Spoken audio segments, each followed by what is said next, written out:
Bien, bonjour à tous et bienvenue une fois de plus dans cette salle ou plus exactement dans ce lieu que nous apprécions particulièrement aujourd'hui, à la fois pour son chauffage et pour son système Internet. Je profite de l'occasion aussi pour remercier notre caméraman qui permet de suivre les cours non seulement en audio mais en vidéo, pour ceux d'entre vous qui n'avaient pas pu venir jusqu'ici. Effectivement, il fallait pratiquement risquer sa vie pour arriver jusqu'ici aujourd'hui.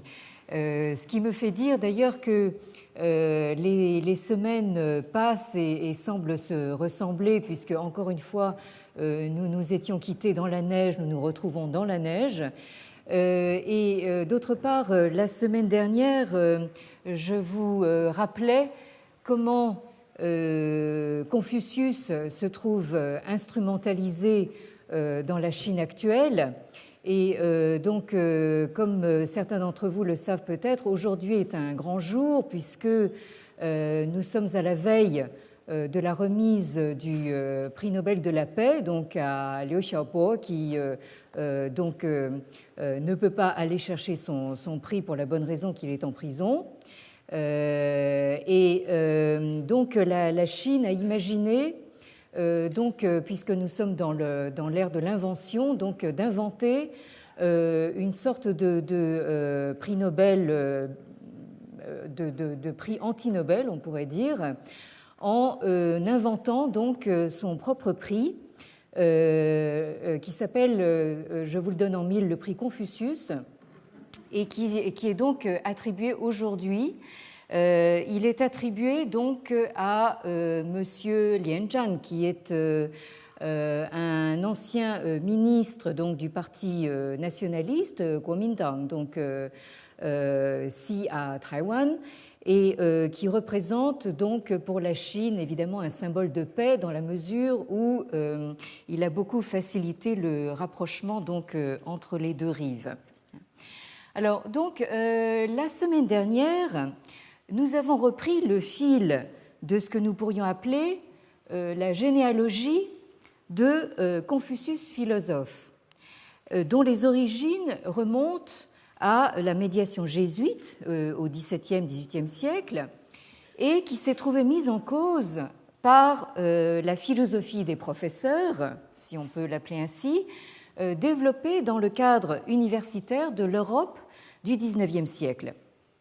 On a vu comment on est passé d'un paradoxe à l'autre, du paradoxe d'un Confucius sécularisé est présenté comme un philosophe rationaliste par les missionnaires jésuites, on est passé à cet autre paradoxe, à savoir que, alors qu'au XIXe siècle, la Chine devient de mieux en mieux connue grâce à la science qui lui est dévolue, c'est-à-dire la sinologie, cette Chine se trouve du coup rejetée hors du champ de la philosophie, qui est désormais définie par les professionnels de ce qui est devenu une discipline à part entière du savoir universitaire, donc définie en termes de rigueur scientifique, de capacité d'abstraction, de théorisation et de systématicité. C'est donc de cette définition de la philosophie qu'hérite le magistère philosophique européen du début du XXe siècle et à laquelle sont sommés de répondre les intellectuels chinois modernes qui, eux, comme on va le voir, n'ont plus grand-chose à voir avec les lettrés de la Chine impériale, lesquels étaient formés dès le plus jeune âge à l'étude des classiques confucéens, indispensable pour se présenter au fameux concours mandarino. Et donc, ce passage, ou plus exactement cette mutation des lettrés de la Chine classique à la figure des intellectuels modernes s'est faite de manière très rapide. Elle s'est jouée véritablement en quelques décennies. Donc, je rappelais la dernière fois que ces concours mandarinaux ont été abolis en 1905, donc au tout début du XXe siècle, il y a exactement 100 ans, enfin ou presque, pour laisser place à une formation à l'occidental dans un cadre nouveau, à savoir celui des universités, également de type occidental, ce qui provoque une première grande rupture de la tradition classique chinoise au nom de la modernité occidentale. Rupture qui va évidemment éclater donc au grand jour avec le mouvement du 4 mai 1919 et qui ne fera que se creuser de plus en plus au fil des mouvements, soubresauts et révolutions qui ont émaillé l'histoire chinoise du siècle dernier. C'est donc au début du siècle dernier que la catégorie de philosophie en chinois zhexue, qui a été donc importé en Chine grâce à la médiation japonaise. Donc, ce mot se prononce tetsugaku en japonais. Donc, cette nouvelle catégorie de philosophie s'implante en Chine avec l'invention d'une nouvelle entité, à savoir donc la philosophie chinoise, dont il s'agit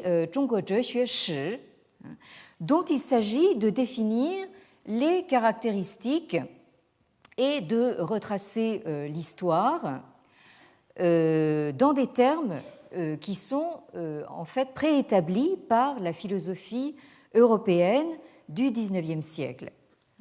Alors, nous avons vu la semaine dernière comment, dès l'introduction de ces catégories nouvelles en Chine, s'est instauré dans le domaine philosophique un dialogue privilégié et qui va devenir un dialogue permanent entre les élites chinoises et le monde universitaire américain.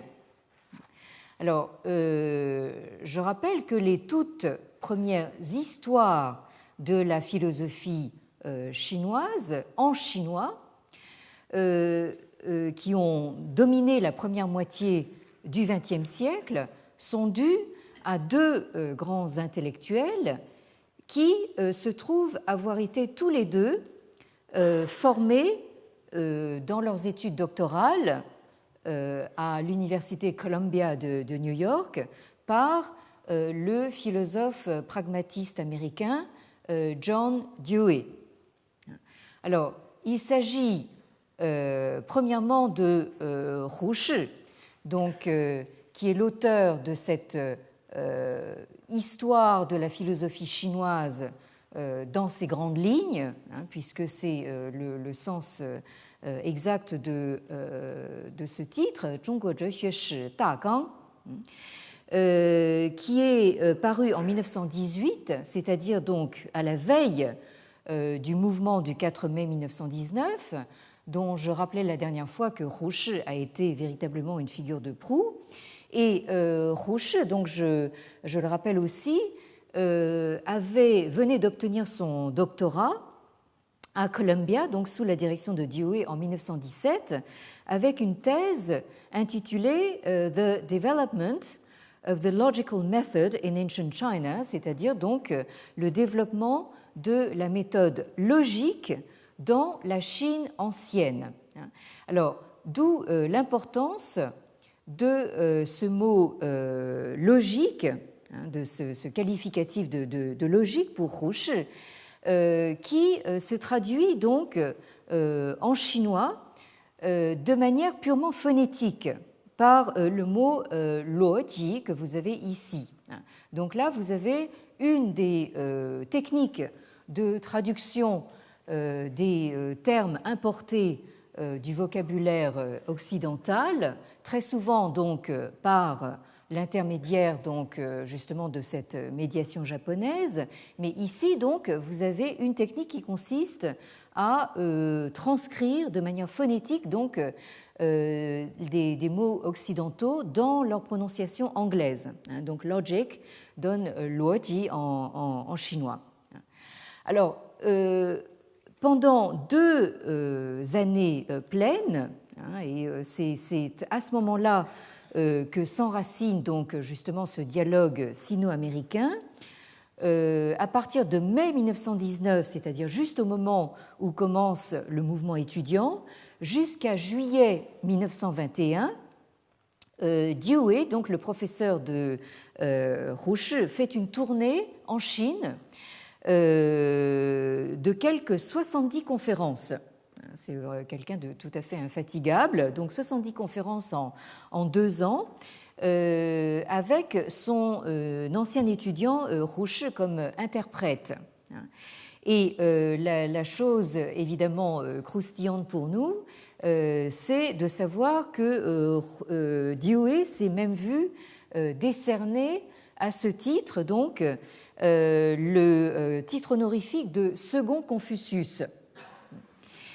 Alors, le séjour en Chine de Dewey coïncide avec celui d'un autre grand nom de l'intelligentsia européenne de l'époque, à savoir donc Bertrand Russell, le fameux mathématicien et philosophe britannique, qui lui donc séjourne en Chine un peu moins longtemps puisqu'il arrive seulement en octobre 1920 et reste lui aussi jusqu'à juillet 1921, c'est-à-dire qu'il quitte la Chine en même temps que Dewey. Et il est intéressant là aussi de signaler au passage que Russell a livré un témoignage à chaud sur son séjour en Chine dans un livre paru dès 1922, c'est-à-dire dès son retour donc en Europe, qui s'intitule, et ça c'est tout à fait significatif, The Problem of China, c'est-à-dire le problème de la Chine. À l'époque, la Chine n'est qu'un problème. Alors, le dialogue sino-américain est véritablement incarné par Rouche, puisque il est ensuite nommé ambassadeur de Chine aux États-Unis pendant 4 ans, pendant la guerre sino-japonaise, c'est-à-dire entre 1938 et 1942.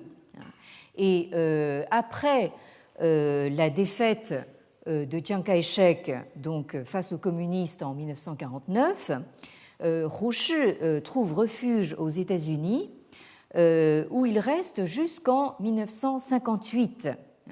Et c'est seulement donc 11 ans donc, après la prise du pouvoir par les communistes en Chine continentale que Rouche accepte une invitation donc, émanant de Taïwan pour diriger la prestigieuse Academia Sinica. C'est donc à Taïwan qu'il meurt d'une crise cardiaque donc, en 1962. Alors, donc Rouche, c'est véritablement, vous le verrez dans un instant, l'incarnation justement de ce début de dialogue sino-américain.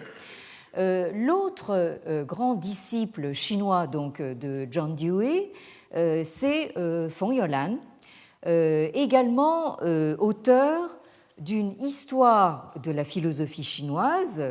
Là, il s'agit d'un véritable monument qui est paru au début des années 1930, le 2e volume paraissant en 1934. Et lui aussi donc avait obtenu son doctorat à Columbia sous la direction de Dewey, mais quelques années plus tard que son aîné, en 1925, avec une thèse qui s'intitule A Comparative Study of Life Ideals, c'est-à-dire donc une étude comparée des idéaux de vie. Donc là, nous avons en fait la thèse de quelqu'un qui se veut véritablement philosophe et qui parle donc de la philosophie de la vie.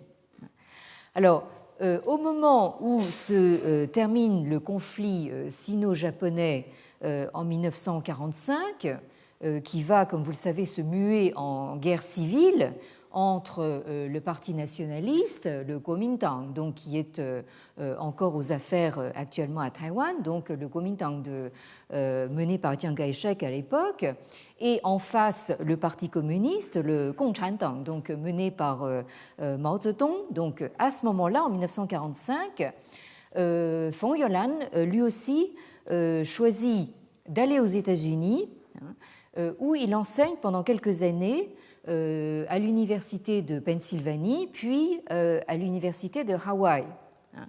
Mais contrairement à Hu Shi, il choisit de retourner donc en Chine continentale, qui est entre-temps donc devenue communiste. Et c'est ce choix que Feng Youlan n'a jamais renié, qui le contraint cependant à réécrire de fond en comble son histoire de la philosophie chinoise selon des schémas marxistes-léninistes. Donc là, vous avez une refonte de son Zhongguo Zhexue Shi, donc version marxiste. Alors, il me paraissait intéressant de vous montrer quelques photos, pas simplement d'un point de vue anecdotique, mais pour vous montrer un petit peu justement cette hésitation des intellectuels chinois qui se traduit déjà sur le mode vestimentaire. Vous allez voir que selon les circonstances, ces intellectuels chinois du début du XXe siècle portent tantôt la tunique longue, c'est-à-dire ce qu'on appelle le changpao donc en chinois, cette tunique longue héritée donc de l'époque manchoue. Tantôt, ils portent donc le costume 3 pièces à l'occidental. Vous allez voir, c'est tout à fait frappant. Alors, la photo commence par une évocation de notre philosophe national, donc Maurice Merleau-Ponty, dont je vais reparler à l'instant. Donc vous avez cette très belle photo de Merleau-Ponty. Vous avez ensuite donc l'aristocrate britannique, donc Lord Russell, donc, qui est un véritable aristocrate, donc, qui portait le titre de comte, qui est passé évidemment par les public schools, par Cambridge, etc., donc avec sa pipe. Et en contraste tout à fait intéressant, donc, le philosophe américain John Dewey, qui lui, en fait, est tout à fait d'origine roturière, qui est même d'origine assez simple. Et c'est donc une photo de Dewey donc, au moment où nos deux étudiants chinois l'ont connu. Donc Dewey dans sa bibliothèque. Là, clin d'œil à notre peintre national Matisse. Vous avez une esquisse de Dewey par Matisse qui date de 1931. Alors, je dirais que ce n'est pas exactement ce que Matisse a réussi de mieux, mais c'est quand même intéressant de savoir que nous avons un portrait. Et vous avez ici donc si c'était possible d'avoir, je ne sais pas si vous voyez très bien ce qui se passe en arrière-fond de ce portrait.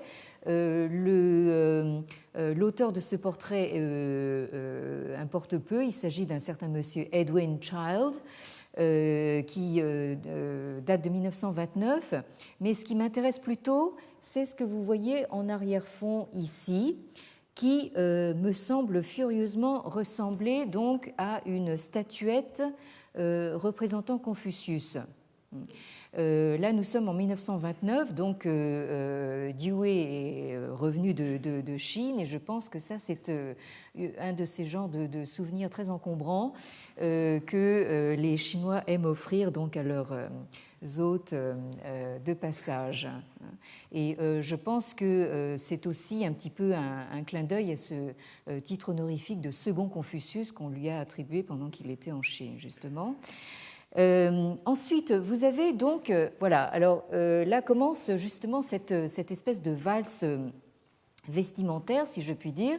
Vous avez une photo de jeunesse de Hu Shi, donc en costume chinois, vous voyez donc le col à la façon manchoue et le boutonnage aussi à la mode manchoue, qui date donc de 1925. Alors, 2 ans plus tard, 1927, le même Rouch, donc en costume 3 pièces, donc costume occidental. C'est une photo qui a été vraisemblablement prise aux États-Unis. Le même Rouch, donc au moment où il est il vient justement de remplir ses fonctions d'ambassadeur donc de Chine aux États-Unis. Là, nous voyons quelqu'un qui a pris de la bouteille et qui donc porte donc ce costume à l'occidental. Alors là, je pense que vous avez du mal à voir ce qui se passe donc sur cette affiche. Il s'agit de l'annonce d'une série de 6 conférences que Hu Shi a données dans une de ses alma mater américaines, à savoir l'université Cornell. Parce qu'avant de faire un doctorat en philosophie à Columbia, Hu Shi donc a été envoyé dès 1910 à l'université Cornell pour étudier l'agronomie. Et je pense qu'il s'est quand même assez rapidement rendu compte qu'il y avait une erreur d'aiguillage parce qu'après, il est passé de l'agronomie à la philosophie. Mais donc, fidèle à son alma mater, donc, il a accepté en 1945-46, nous sommes juste au lendemain de la guerre, donc de faire une série de conférences à Cornell qui s'intitule Intellectual Renaissance in Modern China, c'est-à-dire donc la renaissance intellectuelle dans la Chine moderne. Donc, si j'ose dire, c'est tout un programme. Et la première conférence s'appelle justement Revival of Chinese Thought and Learning, c'est-à-dire donc la renaissance, la résurrection donc de la pensée et de l'érudition chinoise. Alors, si nous continuons, là nous voyons Hu Shi donc à Taïwan en 1958 en compagnie donc du généralissime Chiang Kai-shek. Là, nous sommes dans un contexte extrêmement officiel où Hu Shi donc vraisemblablement reçoit le généralissime donc à l'Academia Sinica. Alors maintenant, nous passons donc à une photo de Feng Youlan. Alors là, vous voyez que nous avons affaire à une personnalité extrêmement différente. Autant Hu Shi est quelqu'un qui a une belle prestance, c'est un séducteur, et d'ailleurs, enfin bon, je ne vais pas m'étendre sur sa vie sentimentale qui apparemment a été extrêmement bien remplie. Feng Youlan, lui, c'est vraiment donc l'érudit dans vraiment pur et dur, on pourrait dire. Alors là, vous le voyez donc dans un costume à l'occidental, mais c'est une photo vraisemblablement professionnelle. Mais alors, quand il est chez lui, là nous le voyons donc en 1935 avec sa famille, vous voyez donc il est en changpao, c'est-à-dire donc dans cette tunique à la mode chinoise, avec sa famille, donc sa femme ici, sa mère et ses 4 enfants. Donc la fille aînée porte également donc la version féminine donc de cette tunique qu'on appelle le qipao. Donc et alors, ce qui est tout à fait intéressant, c'est de voir donc aussi les photos de classe. Alors, nous avons ici donc une photo qui date de 1918 Alors, la photo est de très mauvaise qualité. Vous avez donc Phong Yolan qui est ici. Et donc les grands recteurs justement de l'université de Pékin, qui est de création toute fraîche à l'époque. Mais vous remarquerez donc qu'ils portent tous donc la tunique traditionnelle. Alors, si vous prenez donc quasiment les mêmes 3 ans plus tard, 1921, là vous avez un groupe d'étudiants, au milieu desquels je n'arrive plus à retrouver Phong Yolan, mais il est dedans, je crois qu'il est là. Là, ce sont donc les étudiants qui ont été sélectionnés donc, pour partir aux États-Unis. Donc, ils ont le costume ad hoc, si je puis m'exprimer ainsi. Donc, ils se sont tous équipés donc d'un costume à l'occidental, et certains même, prennent une pose très occidentale. Vous voyez. En 1948, alors là, c'est mélangé. Donc là, nous sommes donc au lendemain de la guerre, à la veille de la prise du pouvoir par les communistes. Alors là, vous avez un petit peu de tout. Alors donc, vous avez semble-t-il, la vieille génération qui préfère rester donc en tunique longue, pendant que les plus jeunes portent le costume à l'occidental. Donc là, vous avez cette espèce de valse-hésitation donc vestimentaire qui me paraissait tout à fait caractéristique de l'époque.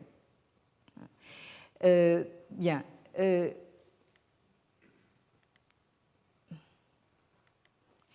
Bien, juste une dernière photo donc de Phong Yolan, donc à l'âge de 90 ans. Cette photo date de 1985. Et alors là, vous voyez que Phong Yolan porte le costume Mao. Donc, il a choisi, contrairement à Rouche, donc de rester donc en Chine populaire. Et là, donc, il est encore en train de travailler à la énième version donc de son histoire de la philosophie chinoise. Parce qu'il a réécrite plusieurs fois. Je veux dire, bon, il a réécrite à la sauce marxiste-léniniste, mais ensuite il est revenu à une version plus critique, etc. Donc on pourrait faire une histoire de la philosophie chinoise de Phong Yolan.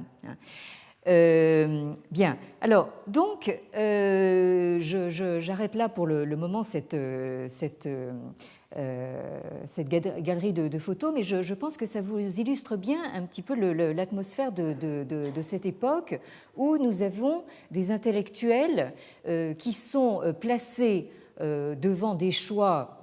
Bon, alors évidemment, nous avons vu les choses de manière un petit peu anecdotique, enfin devant des choix vestimentaires, mais surtout devant des choix politiques et bien sûr, en ce qui nous concerne, des choix philosophiques. Alors, je reprends donc le fil donc de ce que je disais la dernière fois, puisque nous en arrivons maintenant à ce monde, à ce second moment de mondialisation, puisque il s'agit du monde issu de la Seconde Guerre mondiale, que Merleau-Ponty décrivait comme dans ses cours au Collège de France.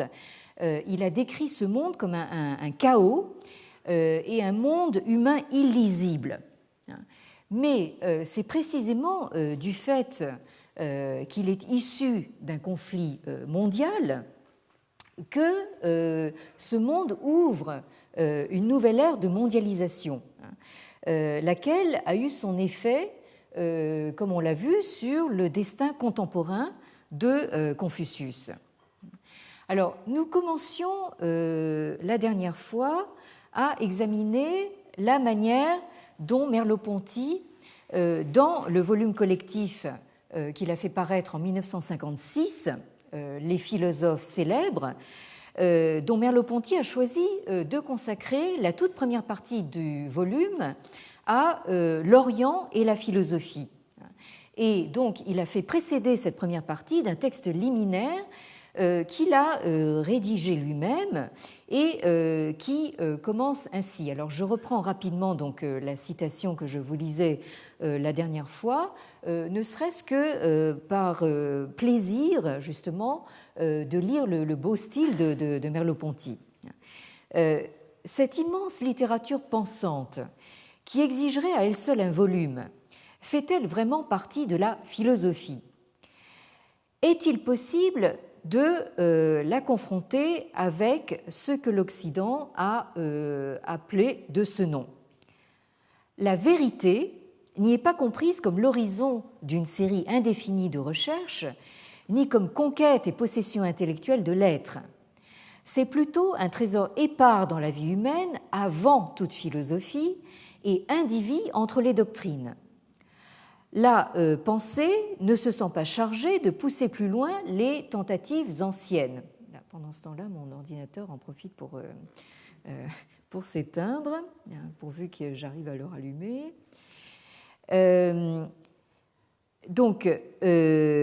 Oui, la pensée ne se sent pas chargée de pousser plus loin les tentatives anciennes, ni même d'opter entre elles, et encore moins de les dépasser vraiment, en formant une nouvelle idée de l'ensemble. Elle se donne comme commentaire et syncrétisme, écho et conciliation. L'ancien et le nouveau, les doctrines opposées font bloc et le lecteur profane ne voit pas qu'il y ait là de l'acquis ni du révolu. Il se sent dans un monde magique où rien n'est jamais fini, où les pensées mortes persistent et où celles qu'on croyait incompatibles se mélangent. Alors, donc, évidemment, Merleau-Ponty s'empresse de préciser, il faut faire ici la part de notre ignorance. Et c'est là qu'il fait appel à l'autorité de von Jolan en ce qui concerne donc la pensée de la Chine. Tout comme, je le rappelais la dernière fois, tout comme Hegel l'avait fait en son temps avec le sinologue donc Abel Rémusat. Alors, von Jolan est dans ce texte cité par Merleau-Ponty dans une traduction française parue en 1952, c'est-à-dire donc tout récemment, au moment où écrit Merleau-Ponty. Il s'agit donc d'une traduction française d'un ouvrage qui s'intitule en anglais A Short History of Chinese Philosophy, c'est-à-dire donc une histoire courte ou raccourcie, si vous voulez, de la philosophie chinoise, qui a été donc, il s'agit en fait d'une excusez-moi, mais alors là, mon ordinateur me joue vraiment des tours.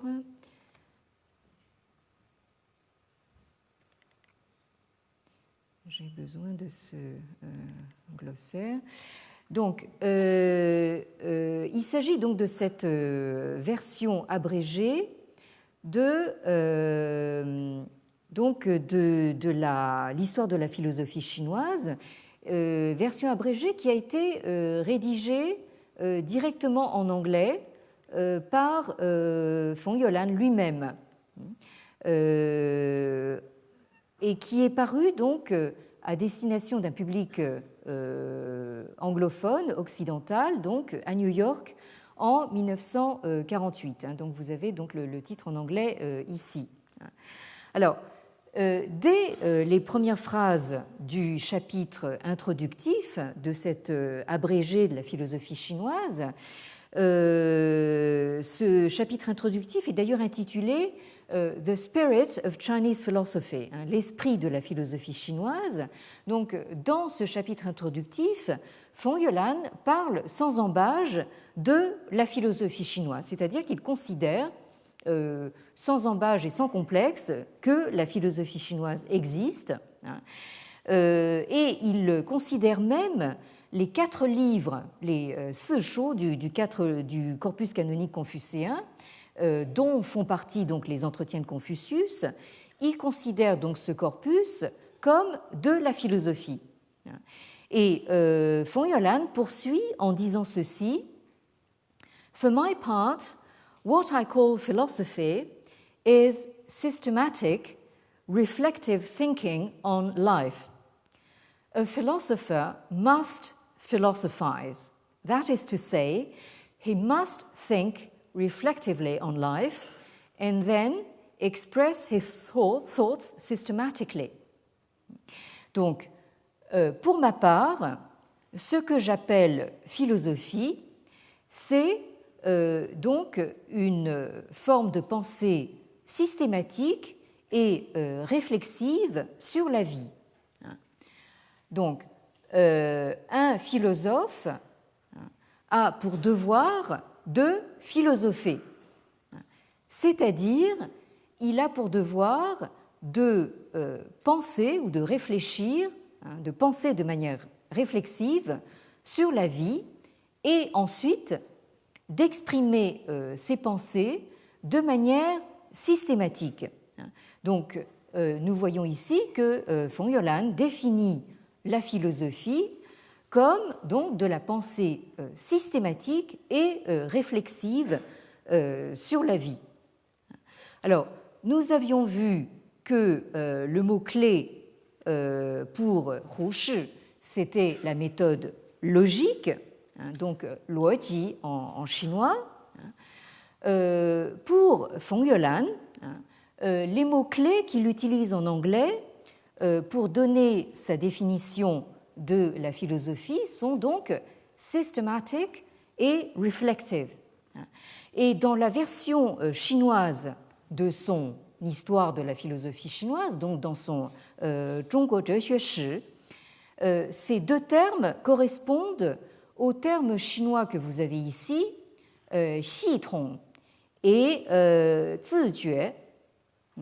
Alors, xitong, la graphie donc, de ce terme composé est tout à fait intéressant dans la mesure où vous retrouvez donc dans les deux caractères ce graphème qui est le radical de la soie, du fil de soie, que vous avez ici et que vous retrouvez ici en partie radicale, donc sur la gauche du deuxième caractère. Donc, cette notion de systématicité, donc en chinois, se rend par deux termes qui évoquent donc un fil continu, c'est-à-dire que ça désigne donc un ensemble qui tient ensemble, parce qu'il est tissé ensemble et il tient justement par cet unique fil qui traverse tout le système, justement. Alors, le deuxième terme, trong, est un terme qui vient du vocabulaire traditionnel et qui désigne tout particulièrement donc le fil de la succession dynastique. C'est un terme qui a dans le vocabulaire chinois classique une connotation fortement politique. Mais donc là, vous avez la formation donc, dans la langue chinoise moderne, qui est très souvent composée justement de binômes, alors que la langue classique est très souvent composée justement de caractères uniques, de mots uniques. La langue moderne redouble très souvent. Donc là, vous avez un terme tout à fait intéressant par sa graphie. Et le deuxième terme, donc le terme zijue, qui est composé là aussi de deux éléments. Donc zi, c'est justement soi-même ou de soi-même. Donc ça indique justement cette espèce de retour sur soi. Et jue, c'est aussi un terme qui est emprunté au vocabulaire classique. C'est un terme qui a une très longue histoire, qui signifie à l'origine donc éveillé ou s'éveiller, et qui a été très largement exploité par le philosophe de l'Antiquité, donc Zhuangzi, donc un penseur du IVe siècle avant l'ère chrétienne, et ensuite qui a été repris, on peut s'en douter, justement, dans toute l'histoire du bouddhisme, puisque le Tue, ça désigne donc l'éveil au sens l'éveil ou l'illumination, donc au sens bouddhique. Donc, vous avez dans ce terme Tue donc l'évocation justement de certains états de conscience. Donc, Zi Jue, c'est donc cette conscience de soi ou donc cette réflexivité sur laquelle donc Feng Youlan insiste tellement pour définir la philosophie. Donc, en conséquence, dans son effort de définir une tradition philosophique chinoise, Feng Youlan ne retient que ce qui, à ses yeux, peut aller dans le sens de la réflexivité et de la systématicité. Donc, il pratique une sorte de pêche, si j'ose m'exprimer ainsi, donc de pêche sélective. Et c'est au nom justement de ces deux critères qu'il rejette hors du champ de la philosophie chinoise certains pans de la tradition intellectuelle chinoise. Par exemple, il considère que la pensée de l'époque Han, c'est-à-dire donc du début de l'ère impériale, la dynastie Han, donc, qui a correspondu grosso modo, si vous voulez, à l'histoire de la Rome antique, du IIe siècle avant Jésus-Christ jusqu'au IIe siècle de l'ère chrétienne. Donc, cette époque Han, selon Feng Youlan, n'est pas assez systématique. Et de même, il considère que la dernière époque de la tradition chinoise, c'est-à-dire donc l'époque mandchoue, la dynastie Qing, donc qui a duré du XVIIe siècle jusqu'au début du XXe siècle, il considère que cette époque de pensée n'est pas assez réflexive. Alors, c'est justement de cette introduction et plus précisément d'une section qui concerne la façon dont les philosophes chinois s'exprimaient que Merleau-Ponty choisit donc d'extraire quelques citations de Feng Youlan. Alors, Merleau-Ponty donc cite Feng Youlan qui dit ceci: dans certains écrits philosophiques, tels que ceux de Mencius, en chinois donc Mengzi, là aussi un penseur du IVe siècle avant l'ère chrétienne, ou de Xunzi, donc un de ses successeurs au IIIe siècle avant l'ère chrétienne. Donc, dans certains écrits philosophiques tels que ceux-là de Mengzi ou de Xunzi, on trouve un raisonnement et des arguments systématiques. Donc là, on retrouve ce mot magique de systématique. Mais comparés aux écrits philosophiques de l'Occident, ils ne sont pas encore assez articulés. Ça, c'est Feng Youlan qui parle.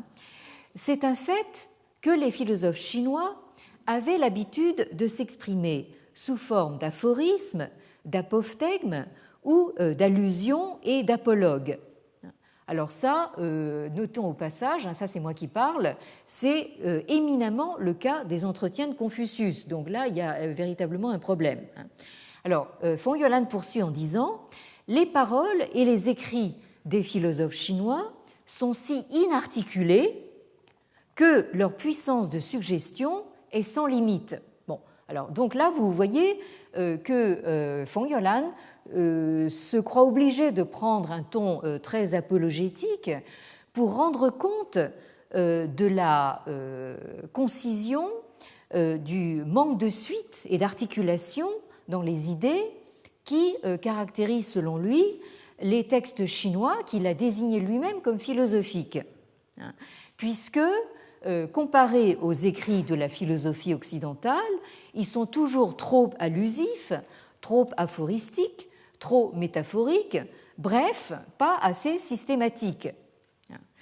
Alors, comme je viens de le dire, les entretiens avec justement leur forme extrêmement fragmentaire, pose particulièrement problème à cet égard. Et nous allons justement avoir à revenir sur le problème que soulève cette exigence de cohérence et de systématicité imposée par les intellectuels chinois modernes à un texte ancien dont la facture même semble totalement aléatoire. Ça, c'est un des problèmes fondamentaux justement de la lecture contemporaine des entretiens. Alors, je finis pour l'instant sur cet échange, disons indirect, entre Fong-Yolande et Merleau-Ponty. Alors, donc, après avoir fini de citer Fong-Yolande comme autorité sur la philosophie chinoise, Merleau-Ponty enchaîne donc en faisant mine de faire écho à cet embarras exprimé par Fong-Yolande. Merleau-Ponty dit ceci: on a le sentiment que les philosophes chinois n'entendent pas, comme ceux d'Occident, l'idée même de comprendre ou de connaître, qu'ils ne se proposent pas la genèse intellectuelle de l'objet, qu'ils ne cherchent pas à le saisir, c'est lui qui souligne, mais seulement à l'évoquer dans sa perfection primordiale. Et c'est pourquoi ils suggèrent, c'est pourquoi on ne peut distinguer chez eux le commentaire et ce qui est commenté, l'enveloppant et l'enveloppé, le signifiant et le signifié. C'est pourquoi chez eux, c'est-à-dire chez les philosophes chinois, le concept est tout autant allusion à l'aphorisme que l'aphorisme allusion au concept. La Chine et l'Inde ne sont pas en pleine possession de ce qu'elles disent. Il leur manque, pour avoir des philosophies, de chercher à se saisir, là aussi c'est lui qui souligne, de se saisir elle-même et tout le reste. Alors, Merleau-Ponty, là aussi, s'empresse de préciser, donc, ces remarques, aujourd'hui banales, ne tranchent pourtant pas la question. Elles nous viennent de Hegel. Hegel et ceux qui le suivent ne reconnaissent à la pensée orientale de dignité philosophique qu'en la traitant comme une lointaine approximation du concept. Notre idée du savoir est si exigeante qu'elle met tout autre type de pensée dans l'alternative de se soumettre comme première esquisse du concept ou de se disqualifier comme irrationnel. Donc là, Merleau-Ponty, qui est quelqu'un de très fin, a bien compris justement que Fong-Yolande est piégé en quelque sorte par une vision hegelienne de la philosophie. Et de toute évidence, Merleau-Ponty a bien vu que c'est un questionnement de type hegelien que Fong-Yolande cherche à fournir des réponses. Alors, Merleau-Ponty pose la question: comment, dans cette ontologie et dans ce temps inarticulé, découvrir un profil, un devenir, une histoire? Ça, c'est la question de Merleau-Ponty. Et indirectement, Fong-Yolande a tenté de répondre, comme bien d'autres intellectuels chinois après lui, il a tenté de faire admettre, en même temps que l'existence d'une philosophie chinoise, celle d'une histoire de cette philosophie. Alors, bien sûr, l'ironie de la situation, c'est que c'est précisément au moment où un philosophe européen comme Merleau-Ponty cherche une sortie de la philosophie conçue comme système, qu'un philosophe chinois comme Fong-Yolande s'évertue de son côté à faire entrer la tradition chinoise dans la systématicité.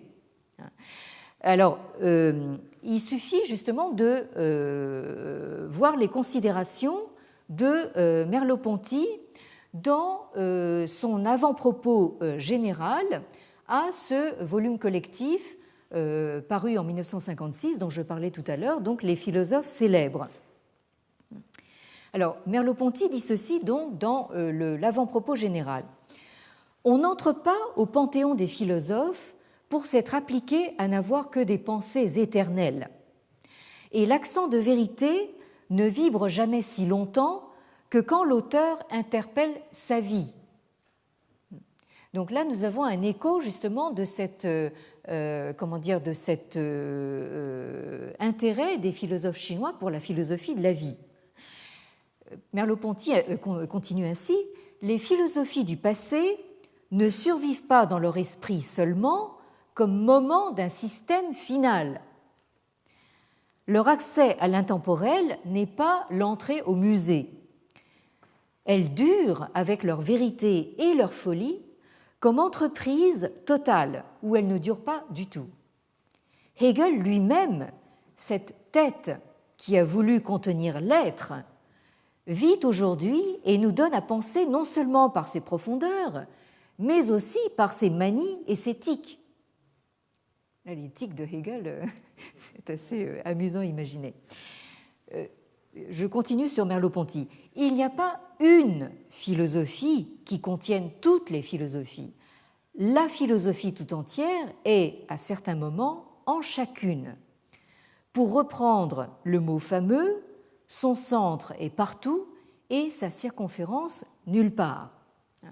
Alors, donc, ce texte, le texte de cet avant-propos, ainsi d'ailleurs que les textes liminaires que Merleau-Ponty a rédigés à toutes les parties des philosophes célèbres, dont justement ce texte sur l'Orient et la philosophie, ont été regroupés précisément sous le titre Partout et nulle part, dans un recueil intitulé Éloge de la philosophie et autres essais, que vous trouverez commodément dans ce livre de poche édité chez Gallimard. Alors, c'est aussi dans ce recueil que se trouve le texte de la leçon inaugurale de Merleau-Ponty au Collège de France en 1952, avec donc cette fameuse phrase qui nous est restée comme une sorte de devise, et je ne résiste pas évidemment à l'envie de vous la redire, ce que le Collège de France, depuis sa fondation, est chargé de donner à ses auditeurs, que vous êtes, ce ne sont pas des vérités acquises, c'est l'idée d'une recherche libre. Alors, pour revenir un dernier instant sur Feng Youlan, dans le dernier chapitre de cet abrégé en anglais donc de son histoire de la philosophie chinoise, donc A Short History of Chinese Philosophy, donc dans ce chapitre de conclusion qui est intitulé Chinese Philosophy in the Modern World, c'est-à-dire la philosophie chinoise dans le monde moderne. Feng Youlan explicite la perspective dans laquelle il a entrepris son histoire de la philosophie chinoise. C'est, dit-il, pour montrer, voire démontrer que la tradition intellectuelle chinoise est digne d'être considérée comme philosophie, ce qui lui permet de poser la question en anglais « What will Chinese philosophy contribute to the future philosophy of the world ?» C'est-à-dire quelle sera la contribution de la philosophie chinoise à l'avenir de la philosophie mondiale. Et il faut croire que Feng Youlan était véritablement obsédé par cette question dans les années 1950, puisque il y a un autre texte de lui qui date de 1951, également en anglais, qui s'intitule Chinese Philosophy and its Possible Contribution to a Universal Philosophy, c'est-à-dire donc la philosophie chinoise et son éventuelle contribution ou la possibilité de sa contribution à la philosophie universelle. Donc, vous voyez là que ce philosophe chinois du XXe siècle non seulement n'a aucun doute sur l'existence d'une philosophie chinoise qui a une très longue histoire qu'il s'est appliqué à retracer, mais en plus, il revendique donc une participation donc, de cette philosophie chinoise à la philosophie universelle. Et de la même façon, donc, son collègue, enfin son condisciple, Hu Shi, dans le préambule à son histoire de la philosophie chinoise prise dans ses grandes lignes, Hu Shi, lui aussi, présente donc un schéma. Alors là, vous allez voir que nous sommes véritablement dans quelque chose de tout à fait... si j'arrive à retrouver ce...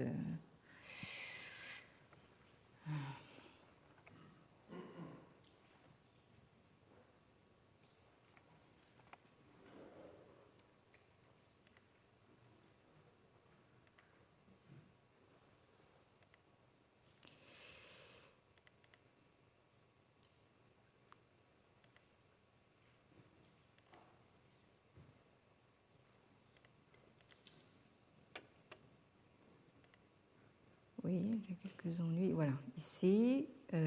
Voilà. Donc, je voulais juste vous montrer donc, ce schéma. Alors, évidemment, tout est en chinois, hein, mais vous pouvez percevoir même de loin comment dire, le binarisme, hein, et la symétrie donc, du schéma en question. Hein. Alors, vous avez donc en titre... Hein, alors, le schéma donc, des systèmes des philosophies mondiales. Donc là, vous retrouvez donc ce terme xi-tong inversé, donc le tronc xi, le tronc xi-trou, c'est-à-dire donc une sorte de schéma donc, de ces systèmes.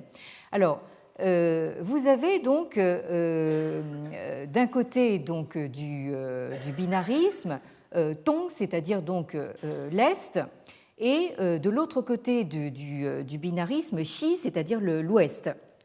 Alors, du côté est, c'est-à-dire oriental, vous avez donc la Chine, Zhongguo ici, et l'Inde, Yingdu. Et du côté ouest, du côté occidental, vous avez donc Youtai, c'est-à-dire donc la pensée hébraïque, hein, et Shila, hein, c'est-à-dire donc la Grèce. Hein. Bon, alors donc ensuite, ces deux grandes tendances se combinent de la manière suivante, c'est-à-dire que vous avez donc le fil de la tradition chinoise qui commence dans le Kutai, c'est-à-dire dans l'Antiquité, hein, qui se poursuit donc à l'époque médiévale, hein, qui se désigne en chinois par les 6 dynasties époque Tang, hein, et c'est à ce moment-là que l'Inde, la pauvre, rejoint donc la Chine. Hein. Je suppose qu'il y a là une allusion au bouddhisme, hein, c'est-à-dire le bouddhisme vient de l'Inde, et c'est à ce moment-là que l'Inde donc converge avec la Chine, selon Hu Shi. Bon. Et ensuite, donc, le fil chinois continue jusqu'à Jingshi, c'est-à-dire jusqu'à la modernité, en passant par les dynasties Song Yuan, c'est-à-dire mongole, Ming, et Qing, c'est-à-dire la dynastie manchoue. Bon, alors vous avez un schéma donc en miroir, hein, puisque le vis-à-vis en miroir est tellement à la mode. Hein, alors maintenant vous comprendrez d'où il vient. Donc, vous avez en miroir donc la Grèce, hein, donc pour l'époque antique, qui continue sur Roma, c'est-à-dire Rome, hein, et c'est selon le schéma de Hu Shi, si je comprends bien, c'est donc sous la Rome antique que Youtai, c'est-à-dire donc la pensée hébraïque, rejoint donc le fil gréco-romain. qui se continue ensuite par le Hozhou Zhonggu, c'est-à-dire donc le Moyen Âge européen, et qui ensuite se continue vers la modernité. Et puis ensuite, en phase finale, vous avez cette merveilleuse jonction qui se fait dans le Shijie Jianglai de Zhexue, c'est-à-dire donc la philosophie à venir mondiale, la philosophie mondiale à venir.